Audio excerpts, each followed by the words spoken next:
to the Mindset Think Take podcast, where we dive into transformative power of mindsets, offering insights, strategies, and real-life stories that inspire listeners to cultivate resilience, creativity, and personal growth. I am your host, Tina Dawson, and I thank you so much for tuning in. Whether you are newlyweds or seasoned partners, the strength of relationships often comes down to one essential skill: communication. It's more than just talking, it's about understanding, listening, and truly connecting.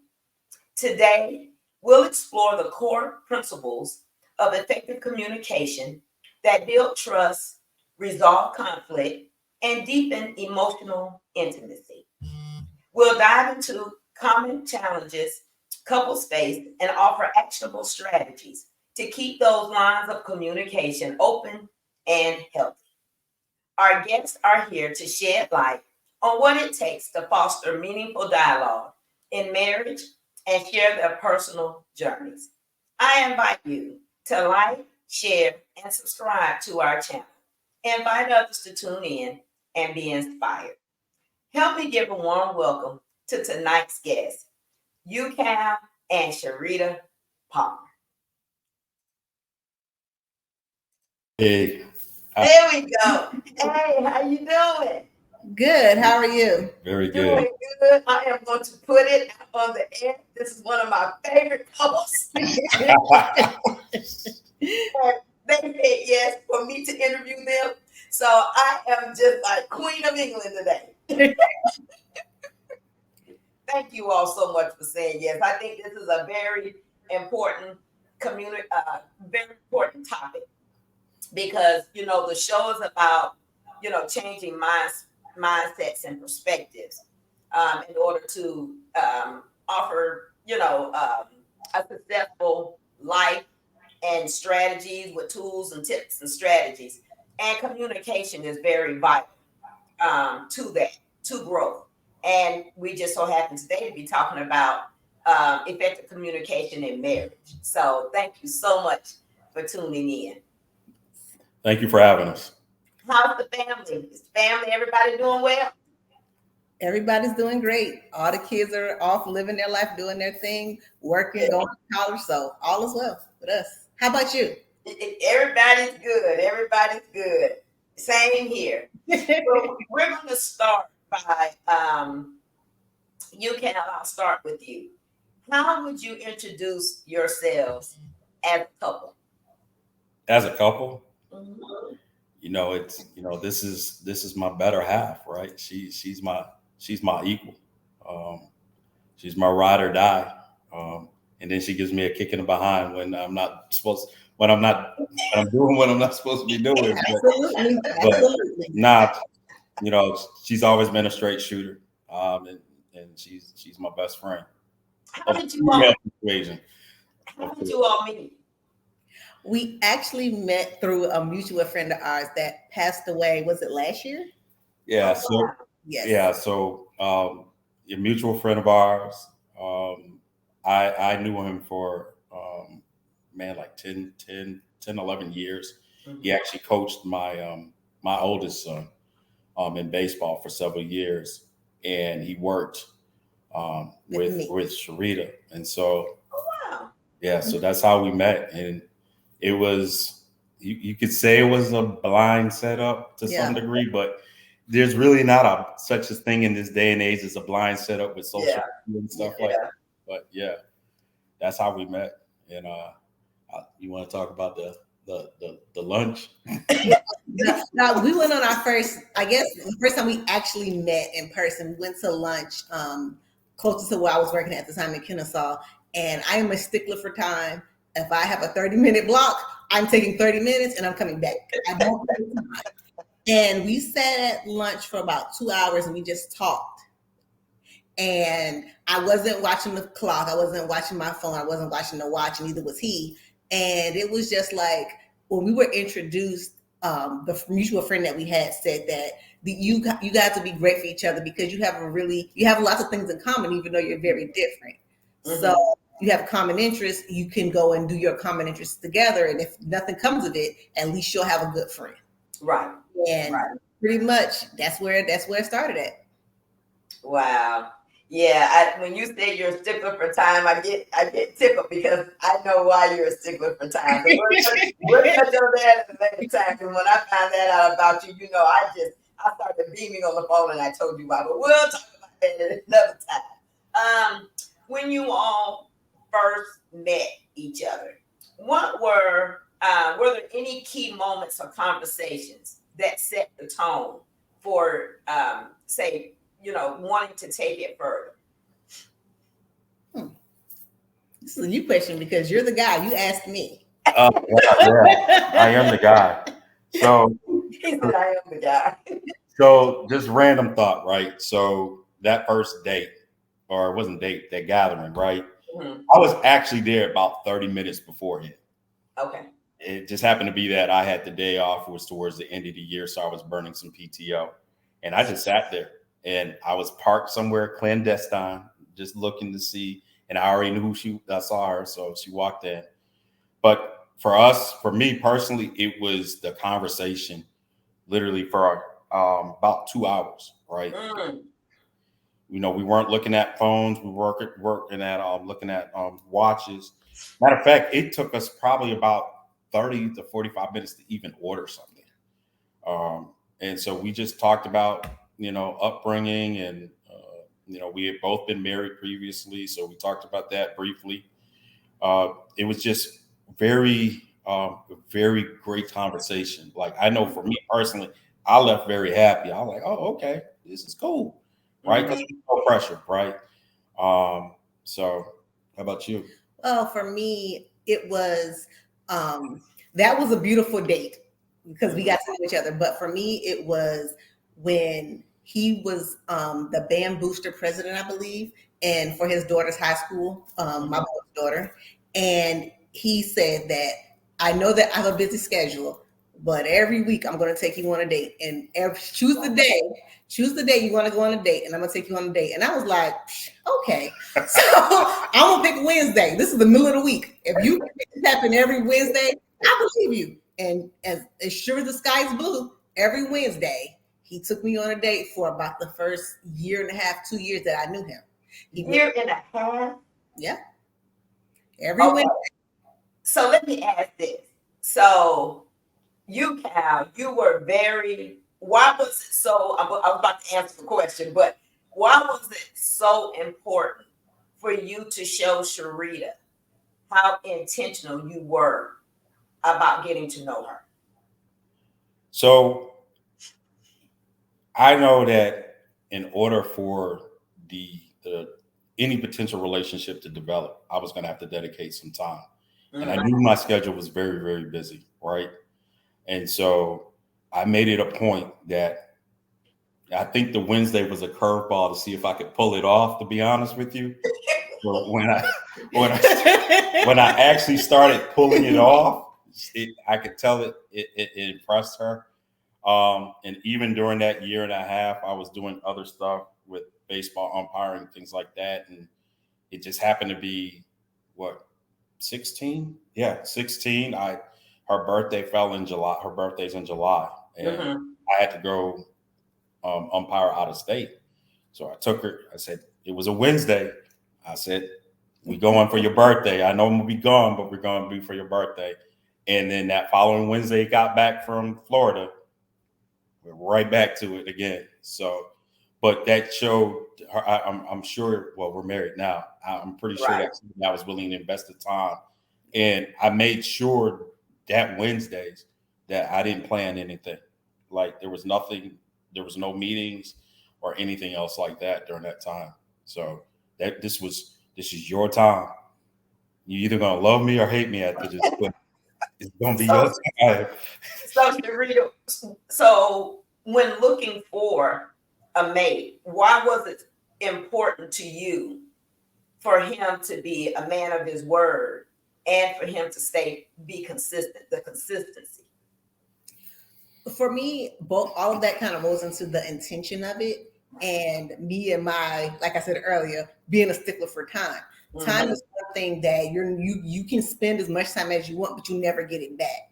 So for you to invest the time and energy and effort into getting to know me, that showed that you were really interested in getting to know me, because you can make your money back doing the umpiring, or you can go to another band competition or whatever, and it's going to be what it is. But it was just important for me for you to give me that investment, because that meant you were serious. Right. And it showed how much he was serious and how much he really cared about you. Right. Yeah. And then for him to be consistent for a year and a half, you stole my heart again. He stole my heart too. but put a spin on this, right? Okay. So you both experienced the situation, but different. Ucal made a commitment, right, and stayed on it, and he showed you through his actions, words, and deeds, right, that he's a man of his word. He can be trusted. If there's a pivot, he communicates it to you, right? Yes. And then on the flip side, you end up realizing, especially as the time went on, how important you were to him, and how more important you were growing to him as he continued. Why can't these rusty jokers, they're just people in the workplace, not understand that this, I mean, we're talking about marriage, but this is across the board. Mm-hmm. This is across the board, right? Yeah. So, am I going to give you my time in the workplace, right? Mm-hmm. Am I going to be a man or woman of my word when I'm on the job? And I'm just trying to show people that character, morals, and values define who you are as a person. It doesn't matter the environment. You can take Ucal out, mm-hmm. and put him in a different environment, and he's going to, I've seen him in a different environment, and he operates the same way. So character, let's talk a little bit about how character is very important in a relationship. Okay. Well, for me, I think that, like, for us, our characters are so different. And I think that's the most important part, like being with somebody who in some ways embodies some of the things that I lack. His right. character, it motivates me to be better. Like you said earlier about, just seeing him outside of being my husband and seeing him out in the community doing other things. The fact that he's so loving and interested and aware of other people's and other problems, like world problems and stuff, that is very motivational. And like I said, it goes to show his character. It was important for me to meet somebody like that because I have 2 sons. Okay. It's very important for me to put that type of character in front of them. Somebody who may be overly opinionated at times, but at the end of the day, he is never coming from a place of malice. And I just wanted to introduce that type of character into my family dynamic with myself and my sons. Right. And that's important because you said you have sons, right? So you want a male companion that's going to model those things to help them grow into their manhood. Yes. So that's very important. Ucal? For me, it's, the stickler of time. She gives me a different perspective on my opinions, very much so. But is it, we joke around with it. We often joke around because I am opinionated. I can admit that. I'm learning a lot because I've never seen that part. She gives different observations, right, from a different view, and I'm willing. I accept that all the time. And so, for me, it's important, since we have 5 kids blended, right, that both of our characters are high above board, because we both been married. This is our second marriage, so there's a reason why this is our second marriage. Right. But we get a chance to work on things that didn't work the first time around and match it up. And we wanted to be both a good role model for our 5 blended kids, right? And understanding that communication, regardless if it's good, bad, or indifferent, we have to communicate. It's necessary. They see us have fun. But I'll be the first one to tell you, anything that I get ready to go and do within reason, I ask her. I ask her, and she'll give me good, bad, and different what her thoughts are. But that's how it's got to be, at least for me, anyway. Right. Because there's this old saying: was it happy wife, happy life, happy life? But I really want people to scrap that thought. Right? It's really happy spouse, happy house. Yep. Yeah. It really is. Yeah, that's true. That's true. And you mentioned that you all have a blended family. Have you noticed that, and you have 5 children, all 5 children are different. Have you noticed that your communication style has to change with all 5? I have 2, and I have a 30 and a 22, and I have to, spend time getting to know both of them individually, and I have to communicate differently. This is the going joke in our family. So I can tell the daughter that's 22, I can give her 5 different tasks to do at one time, and she'll remember all the tasks. And then in her time, she'll get them done. I have to give my son the 5 tasks individually. Okay, do this, I have to do this, right? But I had to learn that it's okay, right? Because not that I'm so controlling over you do it my way, which at one time I was until I took a class on effective communication skills. I was a mess. And the lady said, what is your end goal? Is it to get the task done? If it's to get the task done, then you have to understand that they both are different, and they process the information differently. So with the blended family, have you all noticed or seen that you've had to kind of alter your communication so that you can connect with all 5 children and the wife and the husband, right? Yes and no. Okay. And it's kind of funny we bring this up, because when it comes to the 5 blended kids, even though it's an odd number, 2 of them have the same type of personality. Yes. Really? Yes. So they all I think they 4 out of the 5 went to school together. High school together. High school. Okay. Mm-hmm. Okay. And my oldest, who just turned 25 this week, he graduated a year before them, but his personality is probably similar to her oldest. Yes. And my youngest. So they all personality wise kind of mesh together. Mm-hmm. So we're only really dealing with what?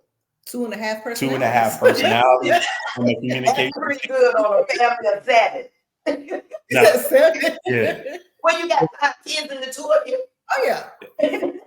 And the thing is, with our personalities are different because I think some of it is because it could be an age difference, because there's an age difference between me and Ucal, and he sees things sometimes from a very kind of black and white place. And for me, I'm more so like, you can be free to be who you want to be. And so, like I said, his character and my character, they blend together so well because they're so different. And I can give him perspective on things because I am the more be free and be who you want to be and be proud of who you are because it's your life to live. But he'll implement it to me like, hey, that does not pay the bills, ma'am. You need to do what's now, who's the oldest? By how many years? 10. Okay, so now when you made that statement, now I understand it. Okay, I get it now. Okay, that makes sense. But it works for the kids because they know that if they want to talk about something, that going to him and talking to him about, they may not get the reaction they want. They will all come and talk to me first. They will always come and talk to me first because I'm like, you might not want to have this conversation till you think it through. Or I can be or and that's what all five of them. All five of them at any given time have talked to me about something before they talk to him because they know that he's going to just be straight to the point. No, and he's not even going to consider that. Let them get it out. Let them say what they have to say. You don't have to agree. And then come in and give constructive criticism. So I'm very inquisitive. So I will ask questions, but it's usually to ask questions not to give people a hard time or them a hard time. Right. It really is because I want to make sure you've actually thought it through before you actually go. That's some of it is going to be a no, but they are also at the age now where they're adults. So right. No, these are more opinion-based. Yeah. These are opinion-based answers now. What I think, right, and is you're going to go and do it anyway. But just know there's there's repercussions, good, bad, or bad, depending on how you navigate it. So it sounds like they have the best of both worlds. What I had to learn to do with my two, as they got older, is shift from my responses being from statements to questions only. So when they ask me stuff, it's a question. Well, this is going on. What do you think I should do? I said, what do you think you should do? I mean, I'm just asking because I taught my children to have critical thinking skills. sounds like my 8th grade teacher. Yeah. And that's my other thing is that what I tell them is there's 26 letters in the alphabet. Sometimes you get the A, sometimes you get the option B, sometimes the G. But I promise you'll never get the Z. So you come to me when you've got to 27. But I promise you, when the critical thinking skills start kicking in, you won't even get to half of the alphabet. And that's how many the alphabet is an example of what represents your choices of any situation. You have at least 26 options. And that's the way, I know it may sound crazy, but that's the way I taught them. And so you're not dependent on me, So, I've learned to, because I could be, well, let me tell you, but I took that effective communication class. Well, for me, it's a different way. I learned when dealing with my oldest son, whose personality is like a younger version of myself, that I'm basically the same way. I had to be more thoughtful in how I deal with him because he's going to do what he wants to do. Right. He's going to make his own decisions. And he's very accepting of the fact of good, better, and different. It's my decision. I made it and it's going to be what it is. And I'm going to accept where it came from. Right. And as a parent, we try to shield them from that. So I have to find myself being like you just said, being like, okay, you know what?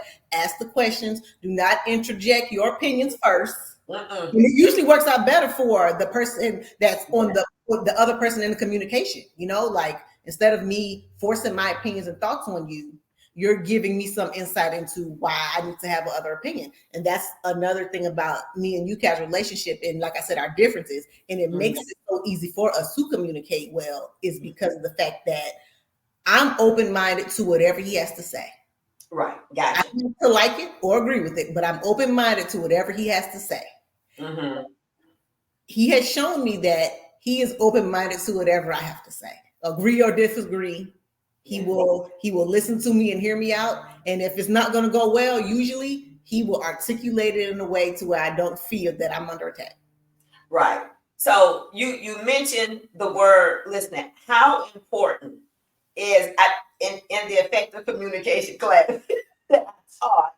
They taught us how to be active listeners and don't listen to respond. Listen to understand. So in a relationship. All right, you two, this is being recorded. In a relationship, how important is it to really learn the skill of being a effective listener? Okay, you want to take that one? It goes back to what you just said, is the active listening, right? So it's all about your interpretation of things. So if I don't ask the questions or understand what is being presented to me, I can easily interpret it wrong. So I have to, when we're talking about stuff, I have to recite it back to her. So That's a good tip. That's a good tip. in my warped brain, it may be interpreted differently. So I have to always make sure that I understand. Thus the amount of questions, right? Whether it's us or with the kids, because I have a certain interpretation of different things that we might be discussing. But Right. asking the questions, understanding that, hey, am I hearing this correctly? Because I easily could be like hearing what I want to hear Right. versus what she's intending to tell me or discuss. So, Right. For me, I always say to myself, when I catch myself not being an active listener, I say to myself, you have 2 ears and 1 mouth, so you should listen more and talk less. And I say it to myself pretty regularly because it's really easy to start talking and not listen to what's being said to you. So lots of times I will just be quiet and I will listen and take it all in before I speak.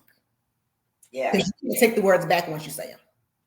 Yeah. I used to wonder why when you go to church, the pastor repeats stuff over and over and over again. But I realized one day, well, one of the pastors explained it. They said that everybody listens at a different rate. So I repeated 3 times because you may have heard it the second time, you may have heard it the first time, you may have heard it the third time. But that's why they repeat it. And you kind of like what you were saying, you recite it back. Did I hear you right? Is this what you said before you even answer? So that's a very good tip. I mean, we can do that in just, day-to-day conversation with people, that, like I said, to seek to understand and not to respond. So how do you navigate disagreements or differences in communication styles without letting them escalate into larger conflicts? Well, for me, I usually just, like I said, I don't react right away. It has to be something really critical for me to react right away. So usually I sit, I listen, and I process everything you say. And even though it may seem like I've shut down and I stopped talking, it's not because I'm in like any type of attack mode or retaliation. I am truly sitting back to make sure that I respond to this well, first of all. And second of all, that I'm communicating it back to you in a manner in which you are understanding exactly what I'm saying, exactly how I feel about it. And I try my best to not get in a heated argument. So if it's not critical, I'm not going to argue about it. I'm just going to sit back, calmly figure out what's the best approach and how to communicate it and talk about it, but not in the arena where there's already high tension, because I think that that's just a recipe for disaster. If I'm already on 10 and he's already on 10, nothing positive is going to happen. There is no communication there. So, and you're not going to hear each other. No listening is taking place. Only communication is this. So I just do my best to stay quiet and listen and take in everything that's been said to me, then take a minute, and then, as he said, kind of regurgitate it back to you, and then let you know how I felt about what you said. Did I hear that correctly? Is that what you meant? So that's very important to me in being effective communicate with anybody. Right. That was pretty good, because, like I said, these are tips and tools that people can use in any aspect of their life. So you can. For me, it's really about everything she said, but I'll take it a step further for myself. You got to know what your style is from a communication standpoint. And for me, I'm not always the quickest processor. So unless it's time sensitive, sometimes it's okay to have a little bit of time to process everything that's going on before you actually react. A lot of times we want to react, right? And we're not processing, right? And then you go back and you're like, oh, but sometimes that's a little bit too late. So it's always taken for us is we'll take the time, we'll discuss it and we'll talk about it. But there's also a little bit of time in between where, depending on whoever needs time to process it, we'll go ahead and process it. Especially if it's not time sensitive. If it's time sensitive, we'll work through it a little bit quicker with a lot of discussion. But if it's something that's not time sensitive and the other party needs time to process, we allow the other party to have time to process it, right? And we'll just take it from there. But been married, what, 5 years? 5 years. I'll put it out there. We probably never went to bed angry. That's a blessing. That's a blessing. So let me ask you this, because you said give each other the time to process it, right? You two are two totally different people. So how do you, or should I ask, when the other person is, how much time do you give the person? Or is there something that you all have came together to say, you now know when she's ready, she's processed and she's ready to have that conversation? Does that make sense? Because you're giving me time to you're giving her time to process it. But how do you know that we're not going to let too much time go to process it? Because we do need to come back and have the conversation. You can correct me if I'm wrong on this one. It happens relatively quick. Okay. On a lot of occasions. It's not one of those things that it lasts like a day or two. Okay. It's usually like maybe 30 minutes, an hour, and it's usually we'll end up going to go do something. Like there's other stuff we'll go and do, and then we'll come back and revisit it. So too much time does not elapse. And to be honest with you, we'll just revisit the conversation. We'll bring up the subject matter that we were talking about, and we'll start off like, I've had time to process what you thought. Yeah. This is what I understood. Is that correct? And we just keep on dialoguing, and then it's okay to agree to disagree. You don't have to. I think people generally think that you have to agree with everything that goes on in a marriage, as long as it's not detrimental. But it's okay to agree to disagree. Like, I'm sure there's things that I've done, like I've needed to go and do that she didn't agree with, and vice versa. But we've made that known, right? Like, hey, this may not work, but I understand why you need to go and do it. So, I'm here to support you, and vice versa. So, and I think that's important, because when you're getting to know each other, did you all establish that during that time of how you all, your communication styles, right? Did you all discuss that when you all were getting to know in that 16 months? did you all ever, and sometimes, I think sometimes you don't necessarily have to discuss the actual style, but you're observant enough to know that, okay, this is how she processes, and so I need to give her space to process her way.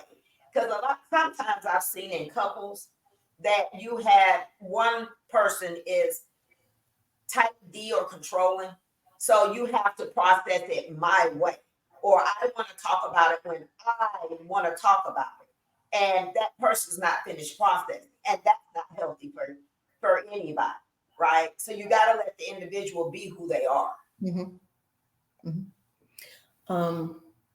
I was just gonna say, for me, I feel like overall it's not necessarily anything that we discussed. It really just came from observation, like me watching him and how he deals with other people outside of me. How he deals with his kids, how he deals with his mother and his sister and other females in his life, and just how he was so calm with them. I realized that me being very fiery of a person, I can't come in on 10 because he doesn't do 10. 10 is not where he's at. If he's at 10, I never see him do 10. If he's on 10, it's really bad. So I had to make certain changes about the way in which I would interact with him if I know that he is in a moment. And I feel like whatever time you need to process, but like you said, don't make it too long. Right. So, and kudos to you. So I hope the listeners heard what you said. I, Shyretta, am like this, but in observation of him, I know that he's like this. So I know in order for me to have him hear me, I have to let him process his way. I process my way, and we come back together in the middle. We talk about it, and we get to the end. Yes, that's exactly how it is. That's exactly how it is. That's a good That's tip. possible, but it's a lot easier than one would believe. It really is. Yeah, if two people on same mindset, same age, same goal, it'll work. So let's see. Can you give some tips on how couples establish a foundation of trust and openness? Can you give other tips of different ways that they can do that? We talked about quite a few about listening and allowing people to have their space. And is there any other tips? Wow. Don't be in a hurry to rush through the process, right? So it takes time to get to know somebody. It takes time to go through the seasons. I like to say everybody has a season. I want to be able to, people laugh. We always put our representative on first, right? The first thing we see is the person's representative. And we never see when they go through some level of strife or anything else like that. I want to see you at your worst. And that's not in a bad way. I need to know how you handle adversity. We know how people handle good stuff, but how do you handle adversity? So for us, as we were in our journey, everything, I might be using this wrong, systematic. Would you say it was systematic? What do you mean? Just our relationship in the beginning. Yeah, it was pretty systematic. It really was. Everything we did in the beginning, since we had been married before, right? Everything we did was very systematic. So our foundation was 100% friendship, right? It really was and we both acknowledged that there was other things that we needed to work on from a personal standpoint. So it was never going to be a rush, and it just organically grew. So these conversations that we're talking about tonight organically grew, even to the degree of how we are going to introduce the kids to each other and to us, right? That was even systematic because even though they were older, they were used to their pecking orders. Yes, right. And so as that began to navigate and go through, everything started to fall into place. Those discussions that we would have about communication, it's a running joke that we both can't be at 10 honest at the same time, right? It's true. and so if she's on 10, I have to be Clark Kent and be mild mannered. And to her point, you very rarely will see me at 10. And that's just 52 years of mellowing out. But all jokes aside, it's organically grown and we didn't rush it. I feel that if you rush things, you're going to miss certain things in the relationship along the way in the growth, just from your eyes. Because a lot of communication is words and listening, but you got to look at the nonverbal communications also, right? Yeah. Nonverbals are very strong. And so, someone will let you know if they didn't like it. They might I like it, but their whole emotions might be like, no, I don't like that. I don't like it. Right. So be able to read that. Sorry. Oh, yeah. You got to cut me off because I get on a tangent. No, you're fine. You're doing great. You're fine. He said it was just really important to kind of see where he was at and learn the things that were important to him. Learn things that were important to him so that I wouldn't do anything to break his trust. We didn't start out where I trust you fully. Is you've given me no reason not to trust you. So it was important for me to be like, his children are very important to him. I'm going to have to make it my point to make sure that he feels comfortable and trusting his children to be in my presence, because that is something that's important to him. Yes. Or the fact of his things that he does outside of work, work life, his personal time. I had to make sure that he felt comfortable enough to bring me into that and trust me to be a part of it. So a big part of it for me was just to be very aware of what is going on with him. And if it was something that I could deal with or something that was not problematic for me, I would never tell anybody to change themselves to be with the person, but it was just something that aligned. And it was just very important for me to make sure that he knew that he could trust me with things. Right. Yeah. Yeah. This is good. I'm going to tell the viewers that this is a great conversation. Please feel free to comment. We will let the guests answer your questions on air. But like and share and comment. This is really good.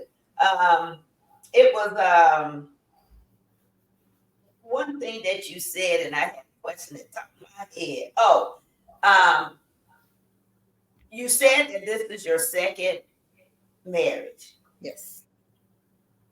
How important, it may be getting a little bit off topic, but how important was it for you to, I'm not going to use that word, but for you to kind of come to grips with the last relationship, whether it was a marriage or, whatever, but come together, come to grips with what happened before, get the lessons out of that so that you can grow to be a better individual, so that when you do find somebody else, you're coming to them whole. And what I mean by whole is not, I'm still dealing with this and I'm bringing the baggage of this, because these two people are totally different. So how important is it for you to kind of deal with your past relationships before going into a new one, if that makes sense? For me, I'm like, you have to do that for yourself, and it's very, Right. very important. So I forgive pretty quickly, and the dissolution of my first marriage was not an easy one. I had to really sit with that, and I knew for a fact that I didn't want to run out and meet somebody else. I wanted to grow and do things I need to make myself better. I can't carry around the anger, because it wouldn't be fair to take that and drop it on somebody else's doorstep. So I think that it is paramount to take the time you need to sit with yourself, do what it is that you need to do to grow who you are, because nobody should have to deal with a broken person that somebody else broke. Right. So you have to be ready to come in and have done the work. Because then that's how, for me, I feel like both of us had done the work that we need to do for ourselves individually before we met, as far as with the loss of the first marriages that we had, or the ending, should I say. But by the time we got together, we both were in a place where we knew I couldn't bring Shyretta from marriage one to Ucal, because we'd end up both broken up again, because we were prepared. We're not prepared to deal with, like, he said this or no, I'm not going to argue about certain things. I'm just not going to do it. So it's really a personal journey that you have to be willing and ready to go through, and you have to go through it. Some people don't get remarried because they don't value it or see it as being important, and some people don't get remarried or in other important relationships because they don't understand that forgiveness is so important to you to grow as a person. Yeah. And that's the sad part, but it's very true. Once you realize and understand that, it's like the whole the brain and everything just opens up. So the key I took away, you have to do the work. And you because think about it. Now we're talking about effective communication, and your answers to the question is different than if you would have brought the old Shyretta to the relationship. Your answers would have been different. You see what I'm saying? Mm-hmm. So doing the work internally does affect your communication style, and it does affect your relationships with each other. So that is key. I've had to sit with some stuff, and so glad that I didn't run from it. Right? Not because I want to get into a different relationship. I just want to be a better individual. Mm-hmm. And in order for me to show up better for me, I have a personal trainer that you all met, and she's big on self-care. And so now my kids are older and they're doing their own things. I have to focus on me. So what does showing up for Tina look like? Right? So I have to deal with Tina. Mm-hmm. So I can get the best version out of Tina. And that's sitting with yourself. So I thank you for sharing that. You have to do the work on yourself. You can. Wow. So It's so funny. yeah, that one. So I mean, for me, it's about there's a reason why the first relationship failed, right? And it's two-sided, right? So Right.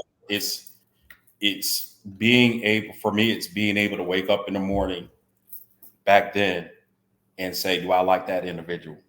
Mm. Like, not the individual that I'm with, this individual, because I got to see this joker every day. And it was just the evolution. It's the mental change, the physical evolution, Mm. and being happy with yourself. So when we met, I was on a journey, right? And I'm all for. She'll tell you the first thing I tell you. I'm all for full disclosure, right? I was a little pot belly pig, right? So I look like Mr. Brown. People call me Mr. Brown, and I can joke about this right now because I kind of look like Mr. Brown, a little But you bit did. bigger and a little bit puffy. But I had gotten real hefty in weight and stuff like that, and I had to be happy with myself, and so I went through a physical and mental evolution. So the physical was I started running again. I ran track in high school and college and stuff, so I started running again, and the physical transformation started, and so did the mental. But once the marriage had ended and the dissolve, I knew I still wasn't ready to be with somebody because I was still on my journey, right? I still had a lot of stuff that I had to work out, not only from the old relationship, but internally, right?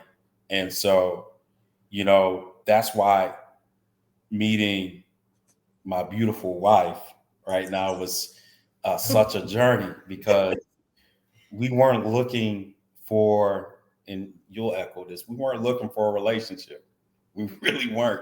It was two people. When we talk about the friend that introduced us, two people that had common interests. And I felt y'all would get together. Now, God rest his soul, he probably knew something more than what we let him tell it. But he actually did, right? And so, but I wouldn't have been able to get to that point if I didn't take the time to heal, take time to better myself, and enjoy the person that I see in the mirror. Not egotistically, but to be able to be like, yeah, I'm putting my best foot forward.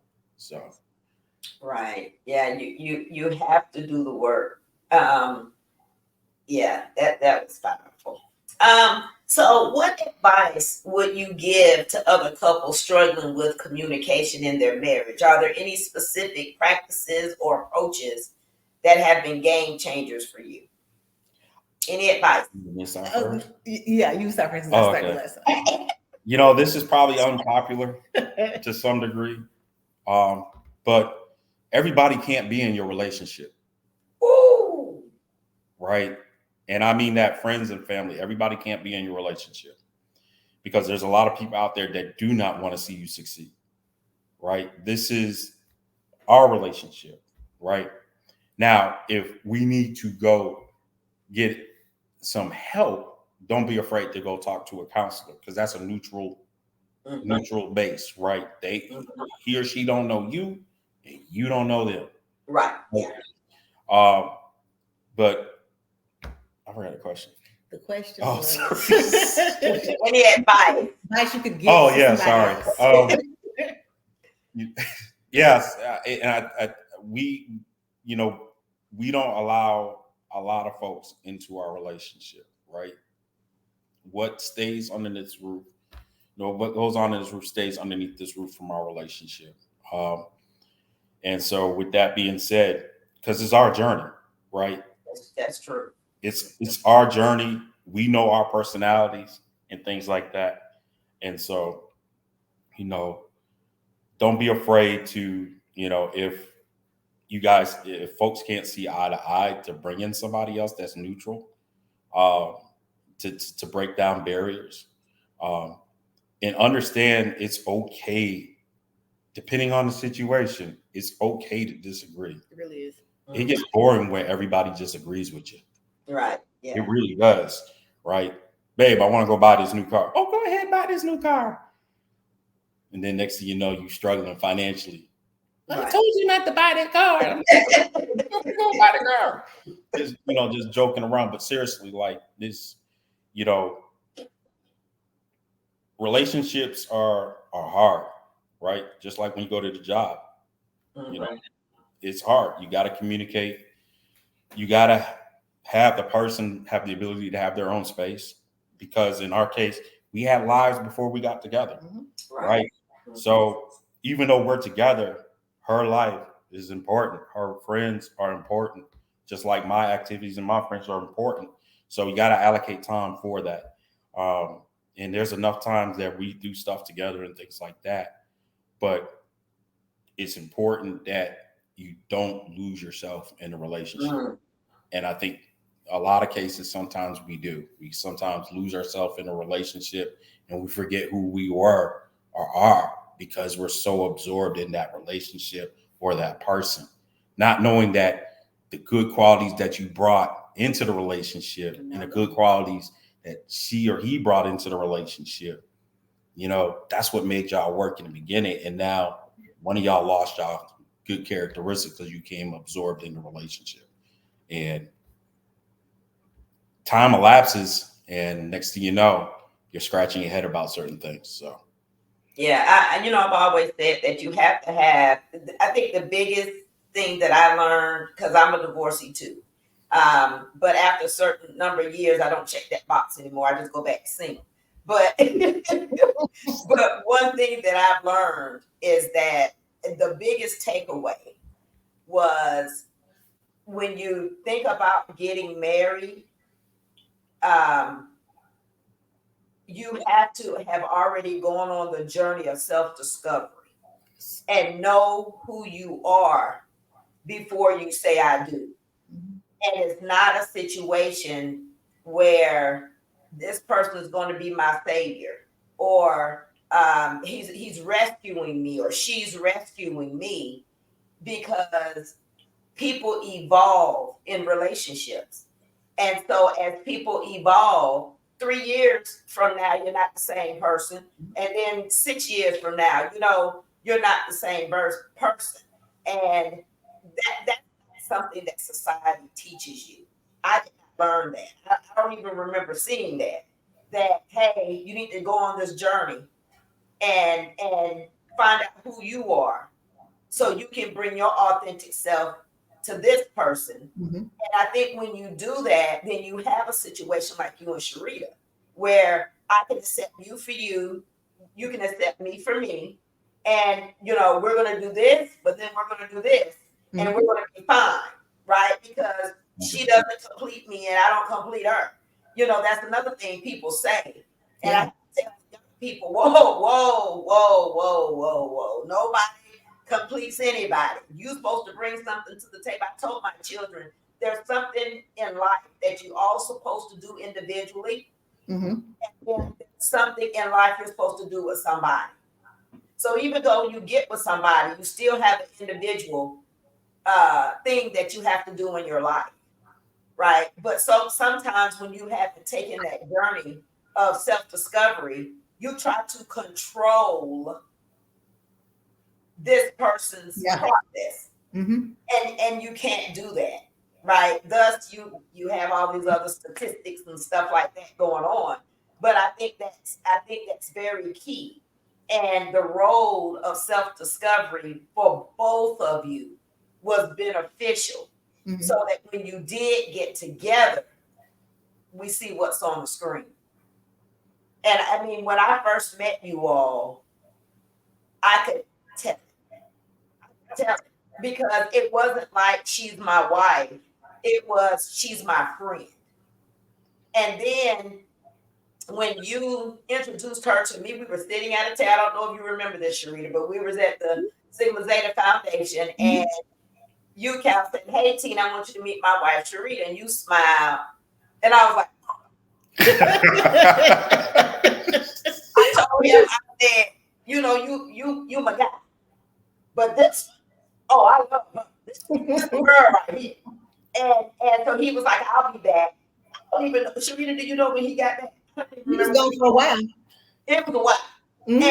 And we got to talking just about, what do you like? What do you like? How do you have kids? And we just gelled. Yeah. But I could feel your spirit, Shyretta, and I think you felt mine. Yes. And we were there. And you talking about nonverbal communication. Me and your wife had. Yeah. We do. We had. And I think that her showing up like that, and now you're able to do the things that you are doing in different environments you have, you know the quality of the person who has your back because she did the work. Do you see what I'm saying? So it's easier for you to go after your dreams and your aspirations because you know the person who has your back. And you all did the work in the beginning and set boundaries and talked and worked on your communication, had come and goes when it came to the kids. And now you're both out doing different things individually, but you have that support of that person at home. And that person is going to be there and cheer you on. Now, Shyretta said she's going to give you A, B, C, D, E, F, G, D. Here's your options, but I'm going to love you. Pick one. So I get you. But how much better do you sleep at night knowing that that's the caliber of person that you all have with each other? Does that make sense? You did the work. And I think that is so important when we talk about effective communication. All of what we're talking about ties together because you had to talk and explain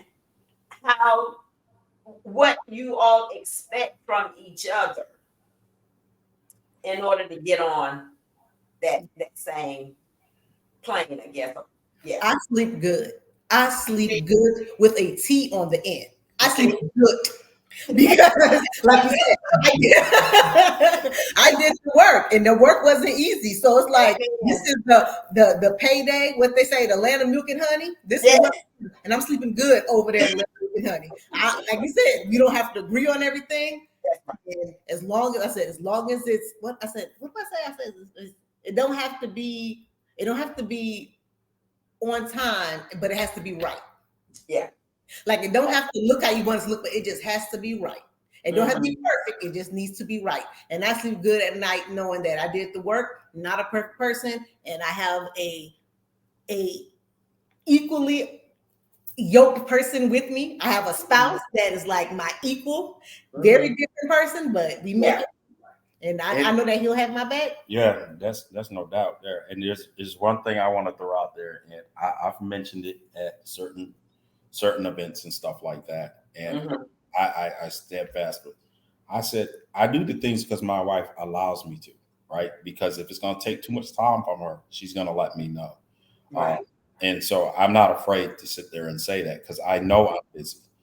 I'm a busybody. I'm a busybody. I can't.